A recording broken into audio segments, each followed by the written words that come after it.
بسم الله الرحمن الرحيم. الحمد لله رب العالمين، وصلى الله وسلم وبارك على نبينا وحبيبنا مصطفانا محمد ابن عبد الله صلى الله عليه وعلى آله وصحبه والتابعين لهم بإحسان إلى يوم الدين. أما بعد، فالسلام عليكم ورحمة الله وبركاته.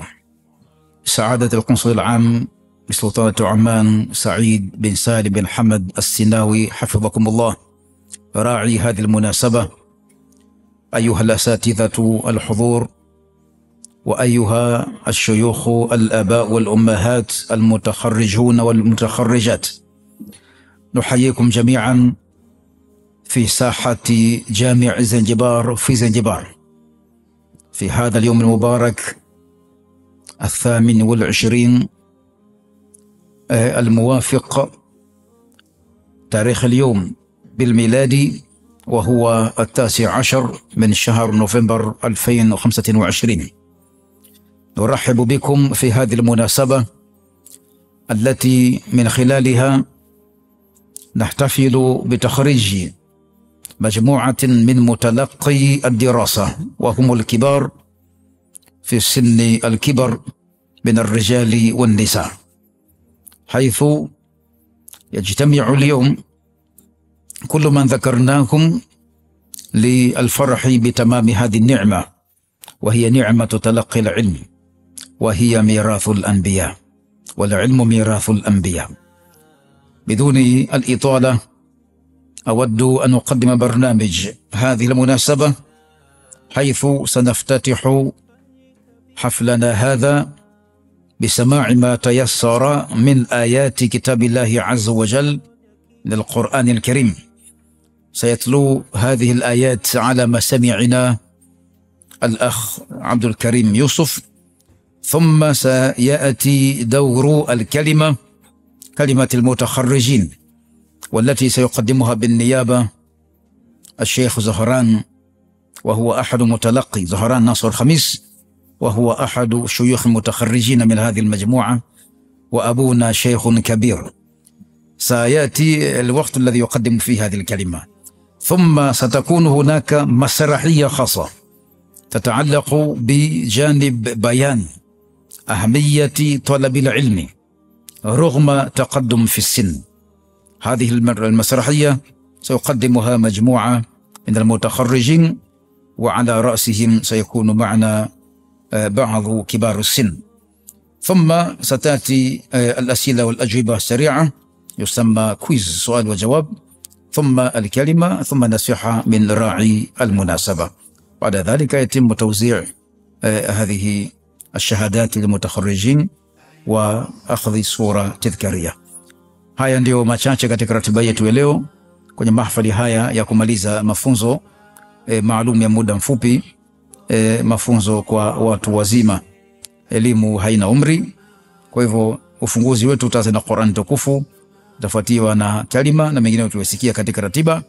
Nachukua fursa hii kumkaribisha Ustadh Abdul Karim Yusuf kwa ajili ya kusoma Qur'ani tukufu. Baada ya hapo, akimaliza tu atakuja Sheikh Zaharan na kuanza kutoa kalima yake. Tuwe pamoja katika kumaliza ratiba yetu hii inshallah. Karibu. أعوذ بالله من الشيطان الرجيم.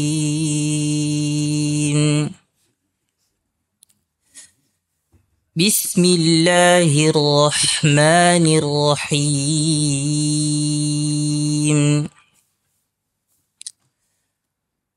أَمَّنْ هُوَ قَانِتٌ آناء الليل ساجدا وقائما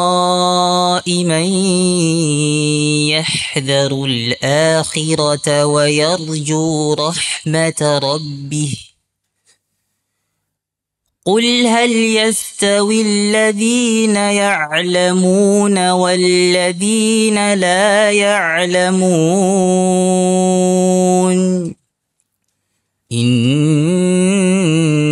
إنما يتذكر أولو الألباب. قل يا عبادي الذين آمنوا واتقوا ربكم للذين أحسنوا في هذه الدنيا حسنة وأرض الله واسعة إنما يوفى الصابرون أجرهم بغير حساب قل إني أمرت أن أعبد الله مخلصا له الدين وأمرت لأن أكون أول المسلمين قل إني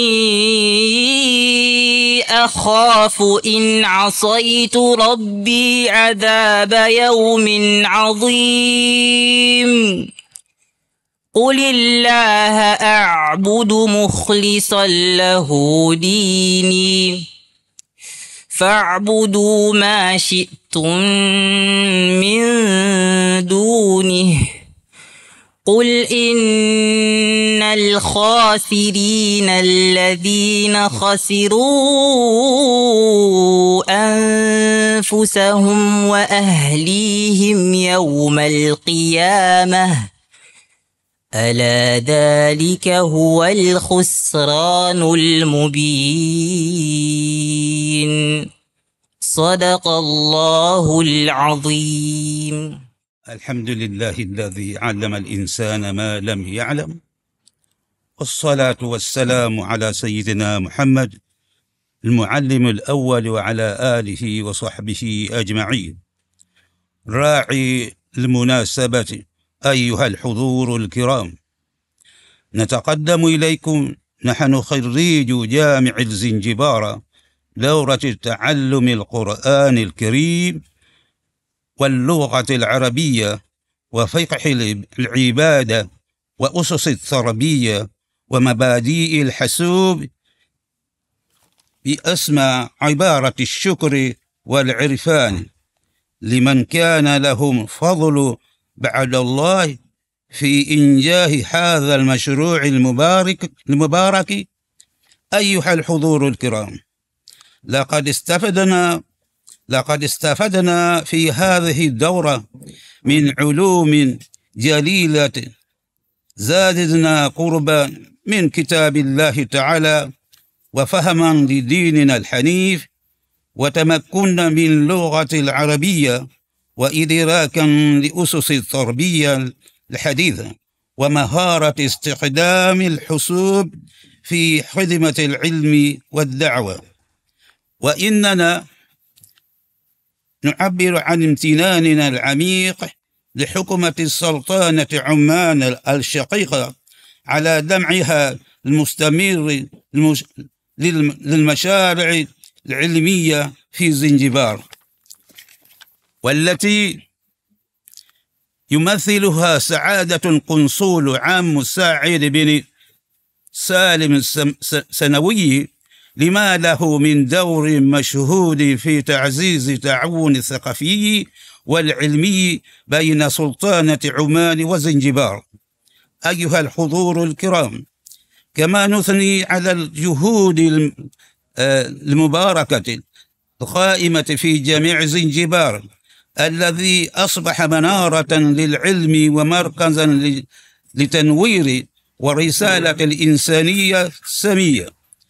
نسأل الله تعالى أن يحفظ فخامة الرئيس زنجبار الدكتور حسين علي ويوفقه في خدمة دينه ووطنه، وأن يجزي جلالة سلطان حيثم بن الطارق المعظم خير الجزاء على رعايته الكريمة للعلم وأهله. وفي الختام نسأل الله تعالى أن يبارك في هذا التعاون ويجعل ما قدم من جهود في ميزان الحسنات ويوفق الجميع لخدمات الإسلام والعلم والمعرفة. وهذا السلام عليكم ورحمة الله. طيب، نشكر الله عز وجل بعد سماع هذه الرسالة الرسالة من شيخ زهران. سيأتي إن شاء الله وقت دور المسرحية. Sasa hivi ni wakati wa igizo ambalo litawasilishwa na kikundi cha wahitimu hawa likitoa ujumbe maalum kuhusu swala zima la elimu. Kwa hivyo tunakaribisha kwa ajili ya kuendelea na igizo hilo. Karibuni. Kwanza tunashukuru Mwenyezi Mungu Subhanahu wa Ta'ala kutujalia kufika hapa. Lakini pia tunawakaribisha katika mahadi yetu Jamii Zinjibar. Na tumetoa mafunzo haya ya wanafunzi watu wazima kwa sababu tunajua umuhimu wake katika jamii. Bila kupoteza muda, kwa leo inshallah Ta'ala tutasoma au tutajifunza somo la Qur'an tafsiri. Na katika Qur'an tafsiri leo tutasoma sura Ikhlas. Nadhani imekuja na misafu bila shaka. Tutasoma kama ifuatavyo. Bismillahirrahmanirrahim. Qul huwallahu ahad, Allahu samad, lam yalid wa lam yulad wa lam yakul lahu kufuwan ahad. Bismillahirrahmanirrahim. Allah Subhanahu wa Ta'ala anaanza kwa kusema kwamba naanza kwa jina Allah Subhanahu wa Ta'ala mwingi wa rehema na mwenye kurehemu. Qul huwallahu ahad. Sema, anaambiwa Mtume sallallahu alaihi wasallam, sema waambie hao kwamba Allah ni mmoja tu, hakuna wawili wala watatu. Allahu samad, Allah ndio mwenye kukusudiwa kila kitu unachojua wewe. Lam yalid wa lam yulad, hakuzaa wala hakuzaliwa. Wala yakul lahu kufuwan ahad, wala hakufana kitu chochote kabisa. Tunasomea na sura hii kwa sababu kuna watu wanasema kwamba Allah ana mtoto, Allah iko hivi iko vile, ambao ni tofauti na uhalisia. Tupo ndugu wanafunzi nadhani mpaka hapo ikiwa kuna swali niulizwe ili tuendelee na chingine. Naam Shali. Naam, salamu alaykum Sheikh. Wa alaykum salam. Mi swala langu nauliza hivi kwa sababu kuna baadhi ya madhehebu ama imani nyingine wanasema kwamba Nabii Isa ni mwana wa Mungu. Ndio. Sheikh, hebu hii ikoje kifatwa? Wakati huku surati Ikhlas inatuambia kwamba Mwenyezi Mungu hakuzaa wala hakuzaliwa. Ni kweli Shali kwamba wako ambao wanasema kwamba Allah Subhanahu wa Ta'ala ana mtoto ambaye ni Nabii Isa. Lakini ni tofauti na uhalisia kwa sababu Allah Subhanahu wa Ta'ala mwenyewe akasema kwamba wa idh qala rabbuka wa idh qala Allahu ya Isa ibn Maryam anta qulta lin-nas takhidhuna ummi ilahayn min dunillah, mpaka mwisho wa aya. Kwa hiyo inaonyesha kwamba Allah Subhanahu wa Ta'ala kwamba yeye hana mtoto, na huyo Nabii Isa pia atakataa kwamba hilo sio kweli, kwamba ukweli upo, na ukweli kwamba Allah Subhanahu wa Ta'ala hana mtoto, hakuzaa hakusalimu. Nadhani tumefahamiana kidogo. Tumefahamiana inshallah. Kwa kuna swali na hisi kwa leo tuishi hapo kwa sababu muda ushakwenda kidogo. Inshallah. Subhanakallahumma bihamdika ashhadu an la ilaha illa anta astaghfiruka wa atubu ilayk. Sallallahu ala sayyidina Muhammad wa alihi wa sahbihi wasallam. Alhamdulillah. Assalamu alaykum. Wa alaykum salam. Vipi hali bwana? Alhamdulillah. Hali zaidi. Asante. Mbona hivyo? Ndio harakati unaona hii? Nini? Zana hizo, kwa hiyo naenda shambani sasa hivi. Vipi hali? Wapi tena? Sisi tunatoka Dar es Salaam. Unajua pale Jamii Zinjibar. Ndio. Alhamdulillah, wana program nyingi sana. Kuna program za vijana wanaomaliza form 4. Unajua pale wakitoka form 4 pale nini wana miezi mitatu wanakaa nje. Lakini wakaona hawa vijana tuje tuwapike. Kwa hiyo wakatengenezewa programu yao. Kuna madrasa za watu wazima. Kuna madrasa za mashehe, watu wasimamizi wa ndoa, za maimamu. Lakini pia hivyo Jamii Zinjibar wakaona tuna hawa watu wazima nao angalau wajizoezoe, kwa sababu unajua ukikaa nyumbani pia ni ugonjwa. Wakatuambia ngoja tuweke utaratibu. Kwa ndio tuko kama sisi hapa Sheikh Abdallah hapo, wenzangu wenzetu wachana tuko wingi Dar es Salaam. Nimekusikia. Tunaanza saa 9 mpaka saa 12. Zangu tangu asubuhi mpaka jioni. Sheikh, Gazi sasa. Gazi ni kazi, hazishi. Mpaka utekewa ubao. Na ukishakuwekewa ubao pale kaburi harakati unajua tena ni kazi za. Na hizo kazi pia hazishi huko kwa unga mpaka. Kwa hivyo inshallah jipange. Uje Dar es Salaam tujumuike na inshallah. Inshallah sana. Jembe la kasiani. Mimi ndio jembe tunasaidia mimi kila kitu. Jembe hili halimtupi mtu. Jembe hili. Nenda. Kusoma nini? Habari kubwa. Upo? Mama anasemaje? Upo? Nipo. Mama anasemaje? Mambo ndo haya. Maisha hapo kabisa? Maisha ndo hivyo. Uzimishe zetu. Hapana kabisa. Mama anasemaje? Upo? Nipo. Wewe upo? Mkofia kama tenga la tunguri. wewe mambo yetu hujui bwana. Sasa acha nikupe habari. Nimepita pita ule kuna mzee fulani hivi anaunga kwenye nywele. Nani ule? Yule mzee Ali. Mzee nani? Mzee Ali. Mzee Ali? Anaitwa Mzee Ali yule. Sasa ule Mzee Ali ule anamlisha mwenzake matango pole. Unajua anamwambiaje? Anamwambiaje? Eti anamwambia eti nenda sijui kusoma. Yule nani yule mzee Pakacha yule. Nimepita pale nafsi yangu nasema kapigaje hapo? Kaona simuelewi kabisa yani na mambo yake akiwake yani hata eleweke. Pale kasema vipi pale? Maana kuna wahenga wenzi hizo wanasema wamemfatahu ta'limi waqta shababihi fakabbir alayhi liwafatihi arba'an liwafatihi. Maana yake huyo mtu kama elimu ishambida katika ujana wake basi asubiri takbira 4 za kufa kwake. Maana yake hamna tena kusoma, unaingia pakti tu unatoka na ukoko. Pale akasema watu ile mzee pale. Hamna kitu. Twende mission town achana na changanya tu. Mzee Pakacha. Upo? Nipo. Maisha nasemaje? Asante tu. Kabisa? Upo kabisa? Nipo. Mambo nasemaje? Nashukuru. Salama safi. Shamba? Sinajua tena. Muda sasa hivi. Sasa mzee Pakacha. Ndio. Yani na jina lako limeendana na uchukua nalo. Sasa mzee Pakacha. Ndio. Sijui mzee nani? Mzee Ali ule asikupe movie za Kihindi hizo. Kweli nimesikia. Achana na masikio yanapazia. Masikio yanapazia mimi nakwambia. Baba sasa hivi lima tafuta milioni zako zile milioni zako. Ndio hivyo. Unaendesha gari lako Lexus nini? Mimi asubuhi shamba mjana shamba jioni shamba. Wewe ni jembe lako unaletea mtu kwenye gari huko afu unatembea nalo shamba. Acha hizo habari wewe. Kweli. Mzee sije kumsikiliza. Mimi nimwambia mimi jembe tu hapa jembe tu. Mazao ndio hivyo tena. Bora. Mimi naelekea shambani tu. Jembe alipe mtu bana. Sina jinsi. Kusoma nini kusoma? Wa alaykum salaam. Stahimilie bana. Bila sasa hamna tatizo. Sawa. Assalamu alaykum. Salaam. Vipi Sheikh? Salaam. Sheikh Abdallah. Hali yako bwana? Sheikh Salum bin Khamis. Hali yako bwana? Tafadhali. Hamna tatizo. Tupo. Tena tushakuwa umri ushatangulia. Tunajua. Sawa. Assalamu alaykum wa rahmatullahi wa barakatuh. Wa alaykum salaam hujaiwasha mpe. Tunaendelea na darasa yetu ya leo inshallah taala, na kwa leo kwa uzamu utasoma somo la malezi ya Kiislamu tarbia. Na katika malezi kwa upande wa leo tutajifunza suala la maadili ambayo tunayo kwa sasa katika jamii yetu.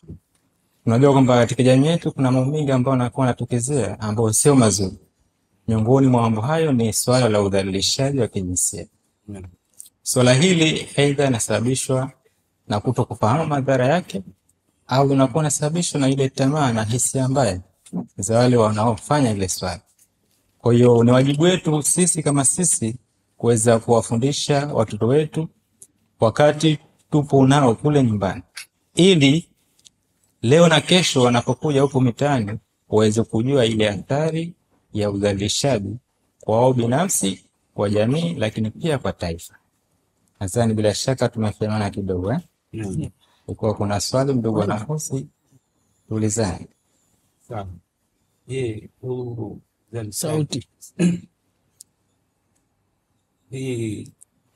Malezi yanahusiana na nani zaidi? Malezi yanahusiana na watu wengi, lakini moja miongoni mwa watu ambao wanafika kuhusiana na malezi basi ni wazazi wa familia, kwa sababu mtoto anaanza wakati upo nyumbani. Sasa mzazi kama mzazi anajua kama mwanangu umri huu anatakiwa afanye 1, 2, 3. Na usisubiri mpaka afike mtu mzima. Akifika mtu mzima maana kwamba utashinda kumcontrol na kumuelekeza kule ambapo ni sawa. Sababu Waswahili wanasema kwamba samaki mpunja angali maji. Maana yake akiwa mkavu hakunjiki. Akikunjika maana yake utakatika tu. Si ndio? Kwa bila shaka lazima tuanze huko katika familia. Na huenda mpaka ukaambiwa kwamba muda mwingine wakati unatafuta mke pale, unatafuta mke ambao unahisi huyu atoka ni nzuri kwa watoto wako. Tukue tu kwa ile afao unampenda kwa sababu tabia ndio muhimu, si ndio? Na hisi muda umekwenda au unafanya wengine kidogo. Shekhe, naona Sheikh Salum ulipotaja kuoa mke hapo kafurahi, mashaallah. Ndo yako mambo yangu mashaallah. Haya, kwa hivyo kwa muktadha huo Shekhe unasema kwamba malezi, kila mtu ana jukumu la kulea, na kwa maana hiyo kwamba bila malezi hakuna jamii bora, si ndio? Ndio. Inshallah tunashukuru. Lakini je, hizi head on, kwa sababu naona leo angalau somo la Qur'ani kidogo tumepita chuoni, lakini hili la malezi hili kidogo tungepata hizo karatasi za notes inshallah. Kwa karatasi usona swali, kwa sababu kila siku ambayo tunasemeshana hapa bila shaka kutakuwa na notes zake nzuri sana. Inshallah. Kwa hiyo ndio ni shaka watendaji wako na tutafanya kazi kwa hili Inshallah. Kwa hiyo inshallah subhanahu wa ta'ala astaghfirullah wa anta wa nastaghfiruka wa natubu ilayk. Sallallahu ala sayyidina Muhammad wa ala alihi wasallam. Alhamdulillah. Ulionaje ile somo la leo? Mashaallah, mashaallah. Amepata kujifunza watu chukue jitihada kujadili sana kila wakati. Ni muhimu sana kwa sababu unajua tusiwaachie kina mama tu nyumbani. Unajua saa zingine mambo yakiharibika lawama tunaelekeza kwa kina mama, lakini unakuta kina baba hatuna muda. Kwa hivyo kila mtu anachukua nafasi yake ya malezi. Nashukuru. Pesa nipande, nashukuru sasa. Pesa zipata benki sio mbaya. Sauti haitoki. Nashukuru. Sheikh Pacha. Asalamu alaykum warahmatullahi. Hali alhamdulillah, alhamdulillah. Nashukuru. Unajua tena jembe halimtu jembe halimtupi mtu. Mashaallah. Maana hiyo ndio hivyo. Haya, karibuni. Sasa hivi kwa hiyo leo hutaki hata kuongea na sisi. Najua tena sasa inarakia benki itafungwa. Benki itafungwa sasa hivi. Kwa hiyo basi inshallah, lakini kumbuka kwamba sisi tunaendelea kule na darasa unapitwa. Darasa uji bwana.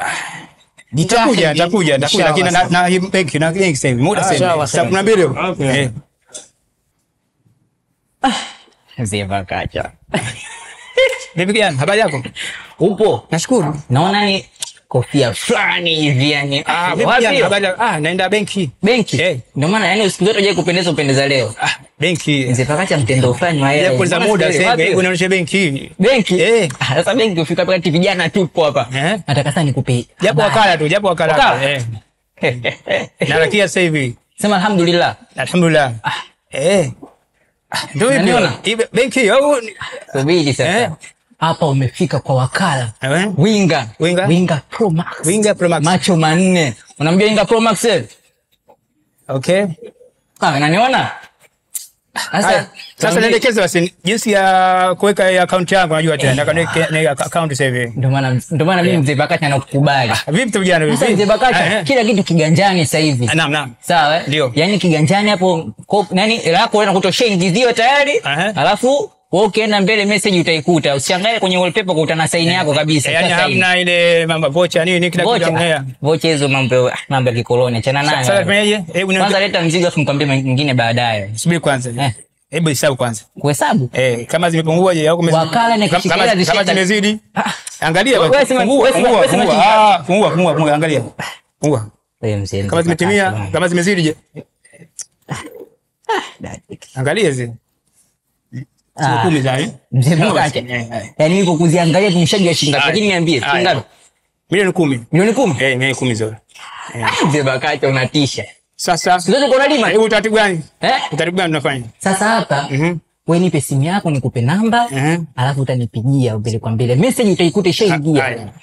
Sasa hivi mambo ya AI watakuta shakusainia huko. Wakala gani vile? AI si unajua masuala ya AI. Wakala. Mzee Bakacha anaongea sasa. Endelea, wakala nani? Wakala? Na kusaidia namba hizi. Winga Pro Max macho manne. Winga macho matatu manne. Winga Pro Max macho manne. Rudia tena. Winga Pro Max macho manne. Imeisha hiyo. Okay. Sasa wabillahi tawfik. Tumaliza. Ndio hivyo. Ndio basi hapo. Ndio basi. Ile saini nini? Saini utaikuta kwenye wallpaper. Hivyo? Kwenye simu. Basi nashukuru. Yaani nimeenda benki muda haraka kwa hiyo nashukuru nimeingiza hapa fresh kabisa, nashukuru sana. Pesa ziko kwenye mikono mitofauti, mikono mizuri kabisa. Kijana afadhali sana, nashukuru sana. Nashukuru sana. Pesa milioni 10 zile nashukuru zimeingia. Lakini message ndio haijaingia.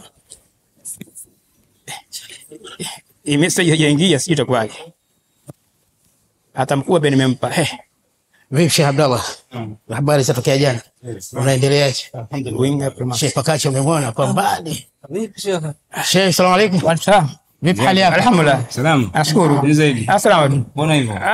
Mambo sasa ndio benki sasa hivi. Naona hata sura inang'aa. Yaani mimi umekujani niko naogopa. Milioni 10 si mchezo. Lakini nashukuru nimefika benki pale, niko na salama, nimempa mwakala pale, tayari nimefikisha. Sasa nashukuru. Kwa hiyo umepeleka benki. Benki ndio. Hukuingia ndani ya benki. Benki kwa wakala ngale nje pale. Kwa hiyo nje kuna wakala. Eneo la benki lakini kwa wakala pale. Nje. Ndio. Sasa wewe unayo account? Account imo kwenye simu. Inasema atarusha message. Hebu angalia. Sheikh wangu. Huko Sheikh Abdallah. Mna yasi huko. Unaona kuna yasi namba uliojaribu unapiga haipatikani. Hapa kuna TCRA, kuna message ya polisi. Hakuna pesa. Angalia. Hii kuna namba inasema sitapeleki message hiyo. Polisi. Mimi ananiambia vipi? Milioni 10 ziko kwa wakala. Kwa maana hiyo milioni 10 zako ziko kwa sababu. Wakala anaitwa nani? Kwa sababu wakala wote wa benki wana majina yao na wanatambulika. Ananiambia Winga Promax. La ilaha. Machi manne. Sheikh ushapigwa. Winga hata kwenye dictionary hamna hilo jina. Winga Promax. Alafu vipi hapa? Sheikh ushakutana na vijana bwana? Kwa sababu fumu muda uliotoka benki mpaka sasa hivi ingekuwa ushapokea. Ukiingia benki, taratibu za benki, unaenda zako benki pale, unakutana na askari ama wahudumu, wanakuelekeza, unafunguliwa kila kitu ukiwa katika hali salama. Yani saa 12 pasa hivi yani Sheikh hapa hakuna kitu. Hakuna kitu. Sasa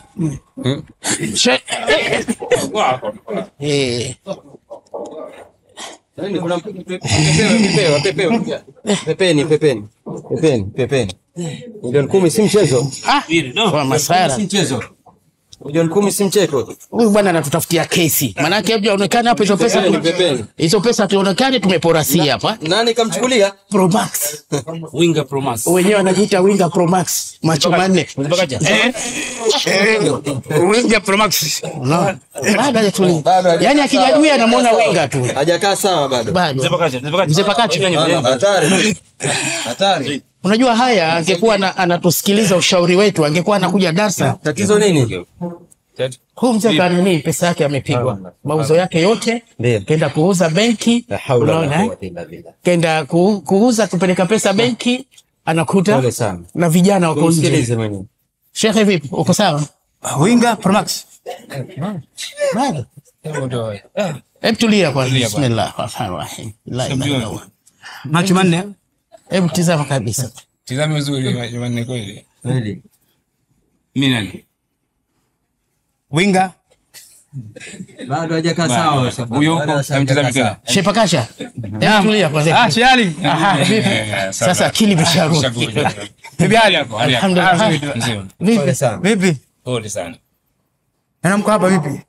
Tuko hapa sipo kukutana na wewe hapa tunasalimiana. Na wewe unaona mitihani kwa mitihani. Pia tena. Yaani pesa zote zimeenda. Nimempa yule kijana anaita Winga Promax. Alafu anaende. Ni tatizo. Maana najuta yani. Sheikh yaani najuta yani. Kuna vijana siku hizi, kuna vijana kupiga kwao wanakaa kwenye milango ya benki na utamkuta kavaa suti na hashindwi hata kuwa na kitambulisho ili kukutengenezea mazingira wewe tu kumwamini kwamba alifanya kazi. Benki hawaruhusu milioni 10 kumweka mtu wakati nje ya benki unaingia ndani. Vijana kama hao hatari. Lakini hii ingelikuwa umesikiliza sisi ule ushauri wetu kama kuja darasa, wallahi lazima wasingekukuta. Sasa nafanya gani? Nizimeenda hizo. Pesa hizo hata ule mkoba pia nimempa, hata ule mkoba nimempa, mkoba kwa zima, ule mkoba kwa zima itakuwaje? Pesa zimeenda na mkoba kwa zima, hata mkoba ule nimempa si furaha, kumbe pesa na mkoba wake, mkoba ndio kwa zima ule. Basi pole sana. Pole sana, kajitayarishe sasa. Ndio sasa gani sasa? Wewe utulie, utulize akili yako, kisha kutwa twende darasa. Utapata somo, utafahamu mambo mengine. Ile tano ningejua ile. Sheikh mtihani unajua mzima kama ule mtu anapigwa pesa yote hiyo. Ningejua. Alafu anakuja anatuangukia. Pesa zimeenda, mkoba umeenda, kama watoto itakuwaje? Japo katafiri akirudi itakuwaje? hali nzuri. Safi. Jambo. Shehali kwa wapi? Hajafika mpaka sasa. Anakaa mbali. Au mvua nyingi sana. Masiku hizi mvua nyingi siku. Lakini atajitahidi. Basi tusubirini kidogo mpaka atakuja, baadaye tutaanza inshallah. Alhamdulillah. Basi tunafanya revision kidogo tupate kidogo kumweke somo la leo. Nataka maandalizi kidogo inshallah. Naam, Sheikh Abdullah vipi? Kwa vizuri? Mashaallah. Alhamdulillah. Tunashukuru inshallah. Nashukuru sana alhamdulillah kupata hii neema. Alhamdulillah.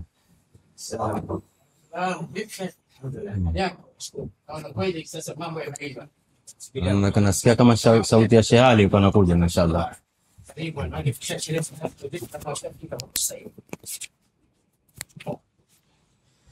Assalamu alaykum wa rahmatullahi wa barakatuh. Hali yako? Sheikh Muhyiddin bin Abdullah. Naona kuna Sheikh Salum hapa. Tuko inshallah. Salawatu wazima ile mashallah. Wa alaikum. Alhamdulillah. Naona mgeni leo. Shehali, mbona naona mgeni leo? Kuna nini? Tumekuja na nani? Huyu ni ule mwenzetu ambaye ni mkulima. Muda wake mwingi huwa anautumia maporini kwa kulima. Na nilikuwa hadithi kwamba kuna mwenzetu na jaribu kumshawishi at least naye aweze kuja kujumuika na sisi. Lakini hatimaye akawa ni mbishi, akawa anakutana na vijana wa maskani mule kwanza. Umeona Kwa hivyo ikabidi wakampiga yale mauzo yake. Lakini kumbe yote ni sababu kwamba huko nakokwenda siko. Kwa hiyo alhamdulillah ukupigao ndio kufunzao. Kwa hivyo mwenzetu hapa alhamdulillah leo akanisubiri kaka barabarani muda mrefu. Tukakutana, nimemleta mwanafunzi mwenzetu anaitwa Sheikh Pakacha. Kwa hivyo naomba mpokee inshallah. Asante. Usijali pamoja. Lakini sijafahamu yani amepigwa vipi yani? Yeye alikuwa na mauzao yake ameuza. Akaenda benki. Kufika benki, nje ya benki pale kuna vijana wanajiita wakala Promax macho manne.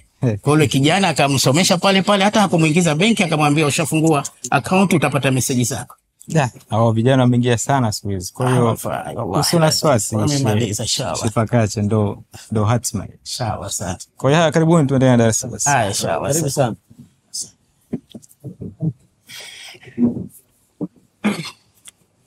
Assalamu alaykum wa rahmatullahi wa barakatuh. Wa alaykum salam wa rahmatullahi wa barakatuh. Ndugu wanafunzi, leo hatutosoma sana kwa sababu muda umeenda tena. Sasa vya azana, muda azana tena ni. Kwa kifupi leo tunasoma somo la kompyuta, na bila shaka taarifa imekuja hapo awali kwamba leo tunasoma somo la kompyuta kulingana na ratiba ambayo inasoma hapo. Katika kompyuta ni kubwa, lakini kwa vile tushasoma huko nyuma mambo ya Word, sasa leo tunaingia katika kipengele chingine ambacho tunakizungumza Microsoft Excel. Sawa? Kwa hiyo kabla ya kuingia ndani zaidi, kwanza tunatujue faida ya hii Excel. Ina faida gani? Faida ni nyingi, lakini miongoni mwa faida ya Excel kwanza ni kuweka kumbukumbu ya yale ambayo unataka kuyaipa. Kwa mfano, kama mzee wetu hapa, anaitwa nani vile wasema? Sheikh Pakacha. Sheikh Pakacha. Amevuna mazao yake, lakini anataka kuweka kumbukumbu ya yale ambayo ameyavuna hapo awali. Kwa hiyo anaweza kutumia Excel kuweza kuweka kumbukumbu kama mwaka jana mazao yalikuwa kidogo na mwaka huu yalikuwa mazuri, au mwaka jana nimeuza lakini nikapata hasara kidogo. Kwa hiyo mwaka huu nataka nifanye vipi ili sipate hasara. Kwa zile data nakuwa naziweka katika Excel ambazo zitakuja kumsaidia baada yake. Tupo hapo kidogo Ndio. Kwa hiyo mpaka hapo ilikuwa kuna swali niulize kwa sababu mada kubwa kidogo. Mimi swali langu Shekhe, tumeshasoma kinadharia, lakini je, kivitendo tutajuaje jinsi gani ya kutengeneza ama kutengeneza hiyo budget ya hiyo kumbukumbu? Si ndio sana? Sasa. Kwa upande wa kutengeneza na kuzungumza practical zaidi, si ndio kwa vile leo tumesoma theory, bila shaka kipindi tunakuja ndio kusoma practical. Na mahadi hii Jamii Zenjibari imejipanga sana hasa swala la kompyuta, kwa sababu kompyuta ambazo ziko juu bila shaka ni nyingi sana kuliko hivi vitu tunavyoviona hapa. Mashaallah. Kwa hiyo sidhani kama kuna mtu hata mmoja atakayekuja na atakosa kompyuta kuifanya kazi. Kwa hiyo kwa na subra, mambo mazuri yanakuja. Inshallah. Kwa hiyo kuna swali jingine? hamna hapo. Leo tuishi hapo. Subhanakallahumma bihamdika wa nashhadu an la ilaha illa anta nastaghfiruka wa natubu ilayk. Sallallahu alaihi wasallam. Tukakata akapata faida kidogo. Assalamu alaikum wa rahmatullahi ta'ala wa barakatuh. Igizo letu hili fupi lilikuwa linahusiana na mada ya elimu haina mwisho, kwa maana tunatakiwa tutafute elimu popote ulipo ili mradi afya yako inakuruhusu, lakini pia inatueleza kwamba elimu haina ukomo wa umri, kwamba yoyote mwenye umri mdogo mkubwa basi tunatakiwa, na haya yote tumerahisishiwa hapa Jamii Zinjibar. Alhamdulillah, tuna program endelevu za kila siku. Kozi zetu hapa zinaendelea kila baada ya miezi mitatu, ikitoka hii ikiingia hii, wenyewe wanakwambia kuandika bandua. Kwa hivyo inshallah, kwa wale watu wazima wenzangu, tunawaomba waweze kufika hapa kujisajili na kuweza kupata elimu inshallah. Assalamu alaikum wa rahmatullahi wa barakatuh. Shukran firqat almasrahia, watu maigizo, tunashukuru sana kwa igizo kubwa zuri lenye faida kubwa, ilmu ya kutosheleza. Tunaingia inshallah katika sehemu nyingine, nadkhulu fi faqratin ukhra tataallaqu bi as'ila wa ajwiba sari'a. Tunaingia katika quiz, maswali na majibu, question and answer. Tuwe tayari kwa ajili ya kushiriki hapa, na itakuwa ni kwa wote, kwa kila mmoja kwa nafasi yake. Chagua swali, nataja nambari ya swali, na shauriana kwa haraka ndani ya muda uliopangwa, kisha unakuja katika jawabu. Kwa hivyo karibu Sheikh Tariq, tuongoze hii sehemu ya maswali na majibu katika ushiriki. Assalamu alaikum wa rahmatullahi wa barakatuh. Wa alaikum salam wa rahmatullah. Nambari moja. Witri tupu hizi, mashaallah. Sunna nzuri katuzishia Sheikh. Swali zuri, anasema eleza sababu zinazosababisha dua kutojibiwa. Sababu dua kutojibiwa.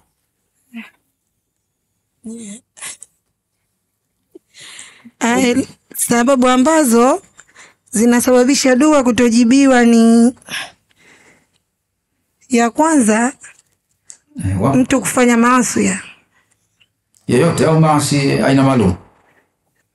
Maasi yapo maalumu yanazuia, na hususan pia yani madhambi makubwa kuyafanya. Tayeb. La pili, sababu nyingine yani kula, kunywa au kujilisha kwa haramu. Tayeb. Inakusudia mtu kula chakula cha haramu, kwa hiyo anapofanya maombi zinasababisha ni kutojibiwa maombi yake. Kula haramu kama nguruwe yani, au hata haramu nyingine? Yani kula kwa mfano chakula cha haramu au kinywaji chake ni haramu. Namna kama ya kuiba. Liko jingine? Lakini kuharakisha majibu, yani kukata tamaa kwa haraka. Kwa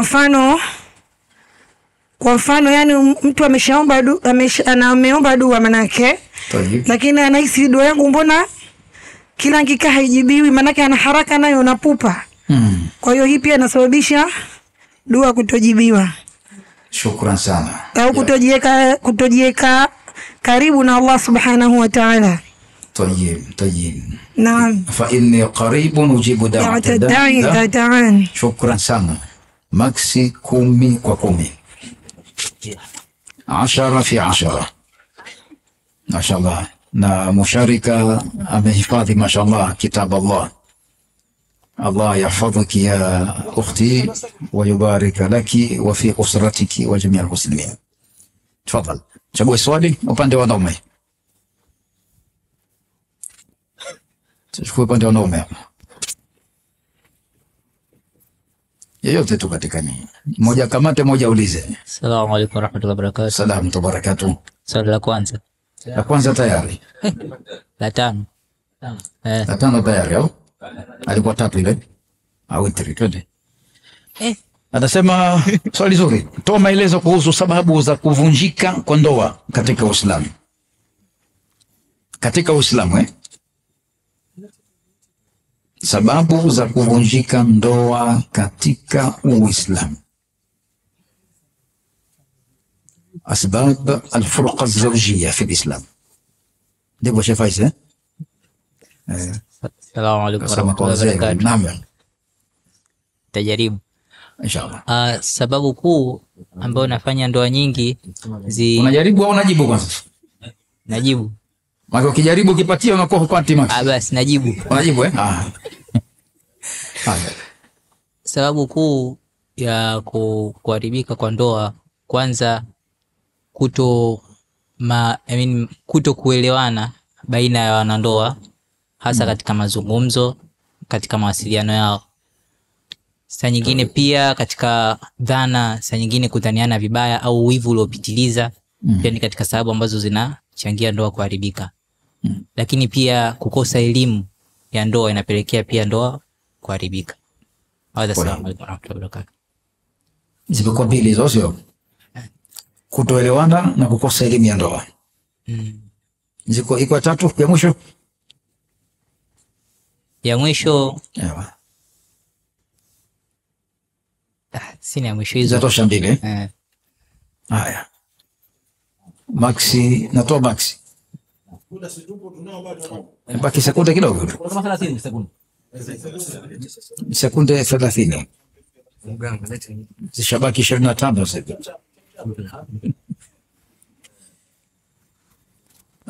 Naam, kutokuaminiana baina mume na mke. Kutokuaminiana. Vile vile inasababisha ndoa kuvunjika. Yaani yupi amwamini mwenzie? Hawote waaminiana. Hawote waaminiana. Kivipi yani? Kimambo tu. Huyu amwamini mwenziwe na huyo amwamini vile. Yaani haaminiane katika masuala ya pesa, matumizi au hayo mambo ya ndoa. Mambo ya ndoa. Asante sana. Kuendea kinyume labda huyo khiana, kufanya khiana katika maisha ndoa. Asante. Maxi 9 katika 10.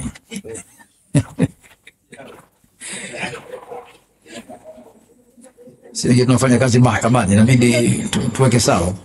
Au nimekosea ngo? Maxi 9 tunakwenda shamba. Shesara mbivi. Ala. Haya, twende upande wa kina mama. Twende haraka kidogo. Swala nambari 7. Nambari 7. Utri tupo hizi. Haya. Inasema swali kwamba toa maelezo kuhusu umuhimu wa ndoa katika Uislamu. Umuhimu wa ndoa. Na kuna ndoa na kuna ukiondoa ile herufi ya N inakuwa nini? Haya. Neno ndoa ukitoa N inakuwa haya. Kwa hivyo umuhimu wa ndoa na N yake. Tayeb. Assalamu alaykum wa rahmatullahi wa barakatuh. Assalamu wa rahmatullahi wa barakatuh. Umuhimu wa ndoa katika Uislamu. Kwanza, ndoa katika Uislamu ni sunna ya Mtume Muhammad sallallahu alayhi wasallam. Kwa hiyo umuhimu wake maana yake tunafuata sunna bwana Mtume Muhammad sallallahu alayhi wasallam. Sunna ya Mtume ni kuoa ni kuolewa? Sunna ya Mtume? Ni kuoa ni kuolewa. Kwa wanaume kuoa, kwa wanawake kuolewa. Haya, asante. Nimuuliza kuweka sawa tu kidogo. Ndio. Umuhimu wa pili, ndio, kwa ndoa inaleta utulivu na upendo. Yaani nakusudia inaleta mawadda na rahma. Lakini nyingine, ndoa inalinda heshima na maadili vile vile. Unapokuwa na ndoa, yani jamii pia inakuwa inakujengea heshima. Tofauti mtu akiwa hajaoa ama hajaolewa. Tamam. Lakini ndoa ni njia moja kupata riziki ya halali. Tayeb. Mashaallah. Nafikiri natosha muda au uko vizuri? Jawabu uko vizuri sana. Nafikiri Maxi mshazijua wenyewe. Aiwa. Si mshazijua? Kuwa ni nane, au sio? Maxi 10, 10 fi 10. 10 fi 10. Maxi nzuri. Tayeb, tutakwenda upande wa ndugu zetu wa kiume. Assalamu alaykum wa rahmatullahi wa barakatuh. Assalamu wa rahmatullah. Inshallah namba 9 inshallah. 9. Witri tupu leo. Inshallah. Tayeb, toa maelezo kuhusu haki za jirani katika Uislamu. Jirani. Basi alhamdulillah, kwanza jambo la mwanzo, jirani ni kama ndugu. Imekuja katika mafumu hadithi. Ni kama ni ndugu, ni kama ndugu. Kama. na anaweza akakurithi. Naam. Anaweza akakurithi. Imekuja katika akarithi mimi akakurithi wewe. Akarithi jirani yake, Aiyo. Halafu kuna jirani wa mbali na jirani wa karibu. Sasa unataja aina za jirani au haki za jirani? Kumfanyia wema, haki mwanzo, haki ya kumfanyia wema. Ndio. Halafu kumstahimilia kwa maudhi, na pia kumsamehe, na pia kumwombea dua, na kumtembelea akiwa naumwa, akiwa haumwi pia unaweza ukamtembelea. Sawa. Metosha basi, yuko vizuri. Tunakwenda, unarekebisha kitu? Naongezea kitu. Unarekebishi? Sirekebishi. Basi kama utakurekebisha sawa, kama kuongeza bora usiongeze. Na ufia zikatoka kwenye 9 zikashuka zikaja kuwa 8. Jirani anarithi harithi? Harithi. Maxi 9 katika 10. Hadithi imesema kwamba hatta dhanantu annahu sayuwarithuhu. Mpaka nilidhani kwamba Jibril atatoa hukumu ya jirani kwamba anaweza kurithi. Alidhani kwa kuwa alimhimiza kuhusu jirani. Kwa jirani hadithi. Tayeb, twende panda kina mama. Twende tunazunguka kwa miwili hapa kidogo. Assalamu alaykum wa rahmatullahi wa barakatuh. Assalamu wa rahmatullahi wa barakatuh. Swali namba 10. Namba 10. Washafa'i wal watr. Shafa'i. Kwa nini kuswali kwa jamaa, na sala jamaa msikitini ni bora kuliko kuswali peke yako ewe Muislamu? Kwa nini?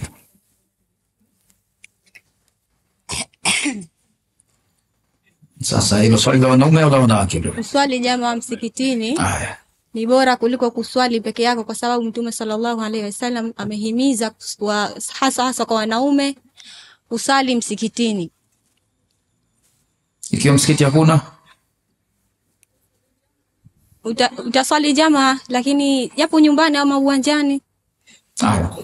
Kwa hivyo swala inahusu swala ya jamaa, sio swala ya msikiti, au sio? Kwa jamaa bila msikiti inawezekana. Jamaa bila msikiti halafu vile vile swala ya jamaa ni bora kwa sababu ina daraja. Daraja vipi? Sababu ina daraja 27 yani. Kwa nini haikuwa 28 sasa? Tayari kwa mujibu wa hadithi ilivyoeleza imetaja 27. Ikiwa jamaa ndogo zinakupungua kidogo, zinakuwa 26 au inabaki 28 hivi 27. Jamaa ndogo? Hakuna jamaa ndogo eti. Ikiwa watu kidogo msikitini, yani si wengi, si ndio lazima itakuwa jamaa, lakini hata kama watu 3 4 itakuwa 27 hiyo. Haya, asante. Shukrani sana. Maxi 10. Bismillahir Rahmanir Rahim. Alhamdulillahi Rabbil Alamin, wa sallallahu wa sallam wa baraka ala nabiyyina wa habibina Muhammadin bin Abdullah sallallahu alayhi wa ala alihi wa sahbihi wa tabi'ina lahum bi ihsanin ila yawmiddin. Amma ba'du. سعادة القنصل العام سعيد بن سالم الحمد السناوي حفظكم الله، الحضور الكريم جميعا، هذا موعد حفلنا واحتفالنا بتخريج هذه الكوكبة من المتخرجين رجالا ونساء.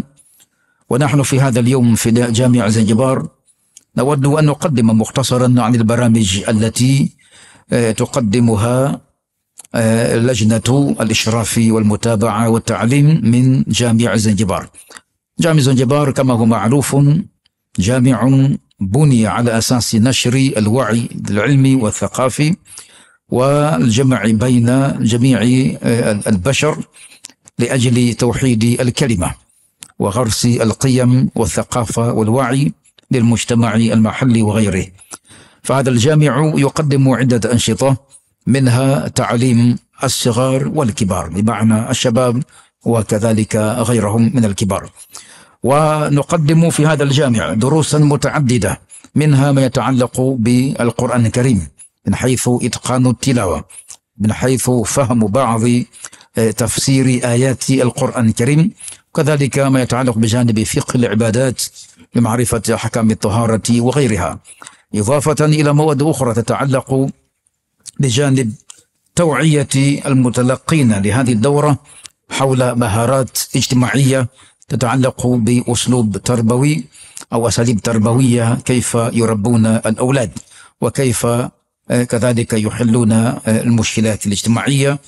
كذلك هناك دورة أو دروس خاصة تتعلق بجانب الحاسوب حتى يكون الإنسان مكتملا من حيث الثقافة والعلم من شتى الجوانب، ليتواكب مع مقتضيات العصر الذي نعيش فيه، عصر المعلومات.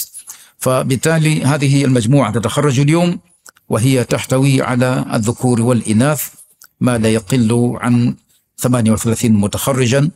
فنرحب في آخر كلمتنا حتى نطيل في الوقت، نود أن نقتصر هذه الكلمة لنرحب ضيف الشرف وراعي المناسبة ليلقي كلمته المشكورة.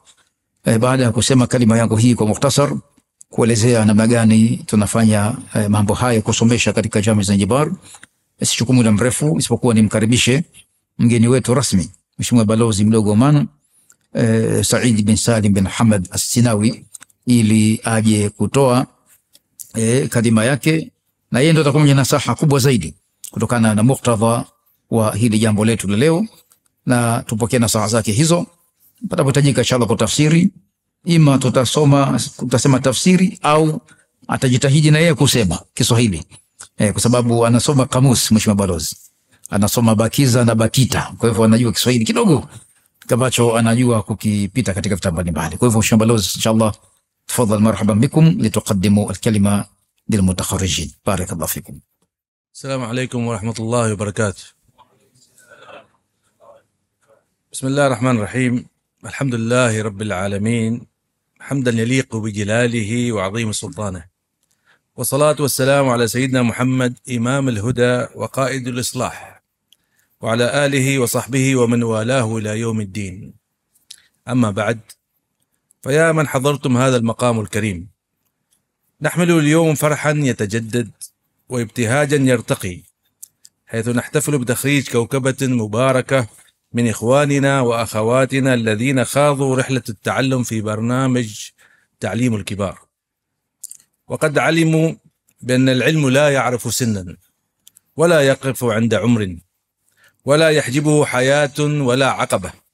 ما دام القلب يحيا فإن العلم ينير، وما دامت العزيمة تسعى فإن الفضل يرتقي. أيها الحضور الكريم، إن جامع زنجبار العتيق يظل بفضل الله مصدرا للنور والعلم، ومركزا يشيع بالقيم والرشد، ويقدم للمجتمع تعليما راسخا يجمع بين الأصالة والمعاصرة. وما كان لهذا الصرح أن يقترب من هذا العطاء لولا التعاون المشترك بين حكومة سلطنة عمان وحكومة زنجبار، تعاون جعل التعليم أوسع والفرص أقرب والأمل أجمل. وإنما نشهده اليوم هو ثمرة من ثمار ذلكم التعاون المبارك، فهؤلاء متخرجون هم برهان حي على أن العلم إذا اجتمعت له الهمة والدعم والإخلاص أنبت نتائج تفاخر بها الأمم وتستبشر بها المجتمعات. أيها المتخرجون الفضلاء، إنكم اليوم تقفون على محطة مهمة في حياتكم، وطريقكم العلمي والتربوي طريق بدأتموه بالإصرار وختمتوه بالنجاح. فاسمعوا مني هذه الوصايا، عسى أنها سوف تعينكم على إتمام الرحلة وتثبت الأقدام، وهي كالتالي: أولا، اثبتوا على طلب العلم، فالعلم بحر لا ينقطع، ومن وقف عند ساحله فقد خسر الزاد والمقام. ثانيا، احرصوا على العلم الذي يبني النفوس ويقوي الأخلاق. ثالثا، لا تستحوا من التعلم، فالحياة في العلم عقبة والمواصلة فيها مكرمة. رابعا، اجعلوا ما تعلمتوه نورا لأهلكم ومجتمعكم، فالعلم ليس شرفا لصاحبه فقط، بل هو أمانة يوديها المؤمن بالإخلاص والعمل. وأخيرا تذكروا أن العلم فرصة ثمينة لا ينبغي التفريط فيها، خاصة في مراحل العمر التي تتطلب حكمة وتركيزا ناضجا. أيها الحضور الكرام، وفي ختام كلمتنا نسأل الله العظيم أن يجعل العلم زادكم والهدى رفيقكم والنجاح طريقكم، وأن يبارك في خطاكم ويفتح لكم أبواب الفضل والرضوان، ويجعل أيامكم مباركة وأعمالكم صالحة، ومسيرتكم في العلم دائمة لا تنقطع. ونرفع أكف الدعاء إلى الله العلي العظيم بأن يحفظ جلالة السلطان هيثم بن طارق حفظه الله ورعاه، وأن يطيل عمره في طاعته ويديم عليه نعم الأمن والأمان والعافية والتوفيق، وأن يبارك في سائر جهوده في نهضة سلطنة عمان. ونسأله سبحانه وتعالى أن يحفظ فخامة رئيس زنجبار الدكتور حسين علي مويني، وأن يبارك له في مسيرته ويبارك في جهوده في خدمة زنجبار ورقيها. مبارك لكم هذا التخرج، والسلام عليكم ورحمة الله وبركاته. Kawaida mimi nikija katika hii mkutano wa vijana nazungumza maneno mawili kwa Kiswahili, maana yake anajifundisha kidogo kidogo Kiswahili. Nimeona mimi maslahia wamefanya vijana Sheikh Ali na Sheikh Macho Manne na Sheikh Pakacha, ni kitu kinachekesha vizuri, lakini tumepata ile taalimu ya tumepata message ya important ya kusoma. Wanasema itlabu alilm walau fi Sin. Zamani ilikuwa kwenda China ni safari refu sana, kile kwambia ifate. Alafu kuna hadithi nasema itlabu alilm min almahdi ila allahdi, yani kama sisi wadogo mpaka sasa hivi na bado mbele. Manake ilm haina ceiling, haina mwisho. Mimi nimfurahi sana Sheikh Shaaban kwa vile anachukua idara ya hii msikiti na kufanya njia mpya ya kufundisha watu. Mimi siwaiti watu wakubwa, naita watu wenye wana ilmu. Wamejifundisha kitu yani huyu Abdullah yuko na sisi kazini na yeye ni kama sisi mwalimu wetu. Kwa hivyo naomba, na kama itafika maombi yangu, wengine mwambie wenzenu wanawake na wanaume waje, kama tutafanya course nyingine kama hii, kama Sheikh Shaaban atakuwa na njia ya kufanya tena ya kufanya course nyingine ya wanafunzi wengine ya vijana na wakubwa, itakuwa vizuri. Unajua ukipata yani kila siku tunajifundisha kitu kipya. Yani leo tumejifundisha hizi swali ziko hapa, zingine mimi mwenyewe sizijui, nimejifundisha. Leo nimesikia huyu mzee Pakacha kaanguka hapa, nimejifundisha. Labda mimi mwenyewe naenda kuchukua mkopo na sijui, itakuwa shida. Kwa hivyo naombea waambie ni wenzenu waje wasome. Hii chance, hii fursa tunapata hapa Zanzibar kwa huu msikiti alijenga marhum Jalal Sultan Qaboos, Mungu amrehemu inshallah. Hamtapata nafasi nyingine. Tunasomesha bure, tuna walimu kina Sheikh Hafidh, kina Sheikh Ali, kina Sheikh Saud, wote wako hapa wanafundisha, ni kitu cha baraka. Kwa hivyo sina maneno zaidi ya kusema hivyo. Hizi ndo nasaha zangu za Kiswahili na za Kiarabu. Naombea kila la khair inshallah. Wabillahi tawfiq wal hidayah. Wassalamu alaykum wa rahmatullahi wa barakatuh. Nitamwita hapa Sheikh Hassan Ali Muhammad, yeye kwa wanaume kachukua nafasi ya kwanza. Kwa hivyo Sheikh Hassan, tafadhali. Takbir.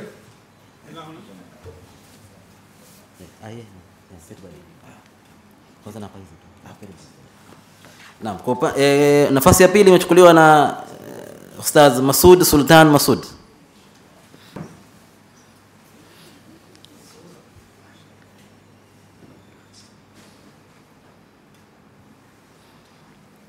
Nafasi ya tatu imechukuliwa na Winga Promax Abdul Karim Yusuf Pindi. Naam, kwa upande wa wanawake nafasi ya kwanza imechukuliwa na ukht Raifa Abdallah Khamis. Wa pili ukhti Amina Salum Ali.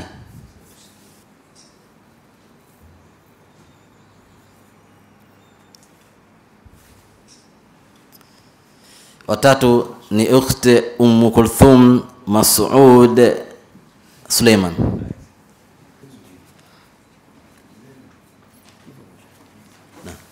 Haya, sasa hivi tutaita Sheikh Zahran ambaye aliotusomea kalima.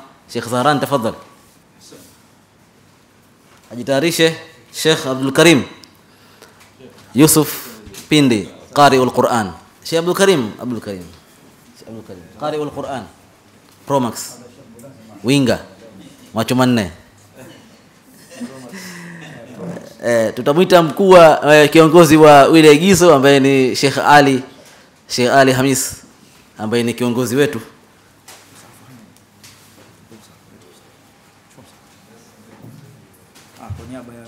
Naam.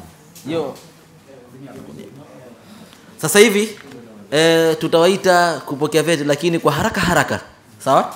Tunaanza na Sheikh Abdullah Ahmad Abdullah.